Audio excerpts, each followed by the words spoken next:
जो उन्होंने रोक लगाई है, जैसे कि डीएम अब वक्फ की प्रॉपर्टीज में इंटरफेयर नहीं करेगा, ये सबसे बड़ा पॉइंट था। इस सुधार पर किसी भी तरह का सांप्रदायिक प्रहार जो है वो स्वीकार नहीं होना चाहिए। इसमें कुछ जो उन्होंने रोक लगाई है, जैसे कि डीएम अब वक्फ की प्रॉपर्टीज में इंटरफेयर नहीं करेगा, ये सबसे बड़ा पॉइंट था, क्योंकि डीएम साहब तो वही करते हैं जो सरकार चाहती है।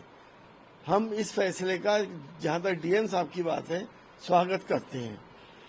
और बाकी चीजें के वक्फ के अंदर नॉन मुस्लिम को उन्होंने अलाउ कर दिया है। ना तो इस्लामिक कानून नॉन मुस्लिम जानते हैं और ना ही मुसलमान हिंदू पर्सनल लॉज को जानते हैं। कल को मुसलमान भी ये कहेंगे कि साहब हमें भी मंदिरों के ट्रस्ट में रखा जाए, तो क्या सुप्रीम कोर्ट इस बात को अलाउ करेगा? क्या अलाउ करना चाहिए? तो हमारा ये मानना है कि इसमें मुस्लिम ही होने चाहिए थे। भले से महिलाएं का भी कुछ परसेंटेज होता, लेकिन नॉन मुस्लिम होने का इसके अंदर कोई औचित्य नहीं है।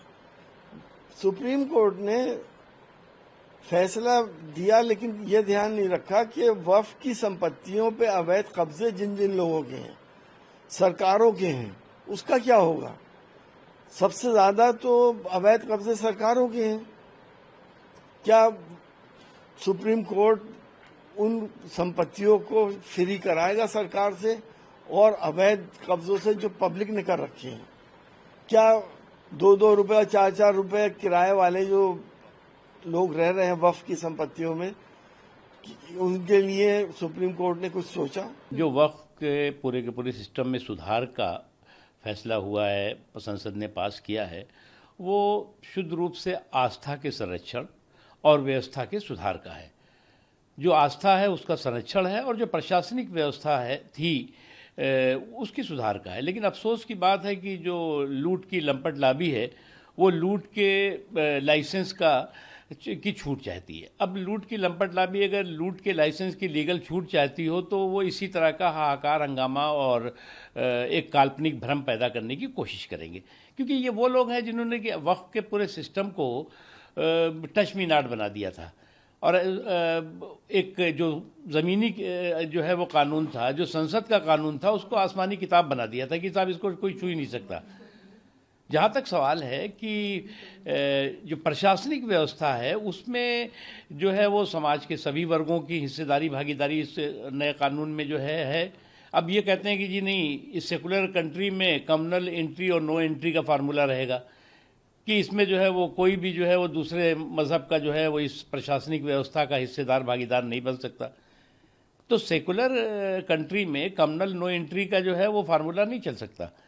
दूसरी चीज़ ये कि मैं मानता हूं कि जो लोग इस पूरे के पूरे वक्फ के सुधार पर हाहाकार और हंगामा और हुड़दंग कर रहे हैं, वो शुद्ध रूप से ऐसी लूट की लंपट लाबी है जो लूट के लीगल लाइसेंस की छूट चाहती है, इससे ज़्यादा कुछ नहीं है। और इसलिए जो है वो जो भी कोर्ट ने इस पर फैसला किया है, सरकार ज़रूर उसको देखेगी। लेकिन मेरा मानना है कि इस सुधार पर किसी भी तरह का सांप्रदायिक प्रहार जो है वो स्वीकार नहीं होना चाहिए। माननीय सर्वोच्च न्यायालय ने जो भी निर्णय दिया है उसका अभी अध्ययन करेंगे हमारे जो खास करके हमारे वकील हैं वहां पर जो सरकार की तरफ से। लेकिन जो भी निर्णय आया है हम उसको स्वीकार करते हैं। और सबसे बड़ी बात यह है कि पूरे जो संशोधन अधिनियम 2025 है वक्फ का, उसको पूरी तरीके से उस पर कहीं को रोक नहीं लगाई है। कुछ चीजों पर रोक की बात की है, जो चीजें उठाई थी तमाम याचिकाकर्ताओं ने, कुछ चीजों पर अभी मुझे लगता है कि जल्दीबाजी होगी कुछ कहना। लेकिन मुझे लगता है कि जो वक्फ का संशोधन आया 2025 का, उसको लेकर रोक लगाने को माननीय सर्वोच्च न्यायालय ने कहा कि इस पूरे कानून पर रोक नहीं लगाई जा सकती है। तो जाहिर सी बात है ये जनहित के लिए लाया गया कानून है।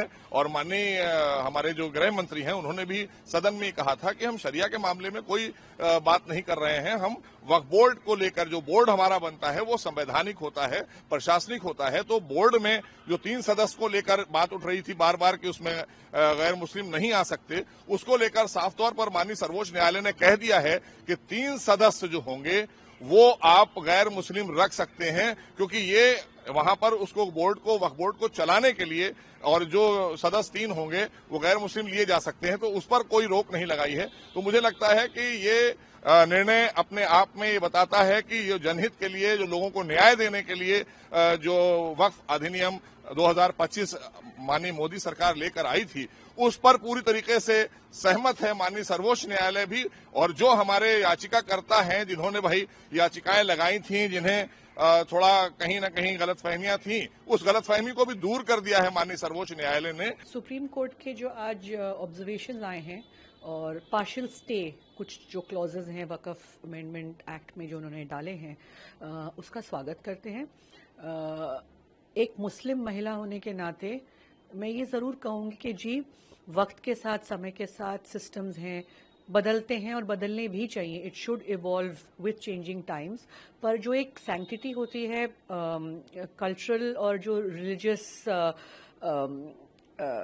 स्ट्रक्चर की, उसको मेंटेन करना बहुत ही आवश्यक है। और आज जो रूलिंग दी है सुप्रीम कोर्ट ने, जिससे हमें पहले इस एक्ट में जो हमें मेन कुछ आपत्तियां थी, जैसे कि कलेक्टर को जो आर्बिट्री पावर्स इतने मिल रहे थे, जिससे कि हमें इस बात की फिक्र थी कि गवर्नमेंट इंटरफेरेंस ज्यादा होगा। नॉन मुस्लिम्स की इन्वॉल्वमेंट वक्फ बोर्ड में आज एक ऑब्जर्वेशन फिर डाली है कि लिमिट होनी चाहिए, 3 लोग से ज्यादा नहीं होने चाहिए जो नॉन मुस्लिम्स जो बोर्ड पे आए।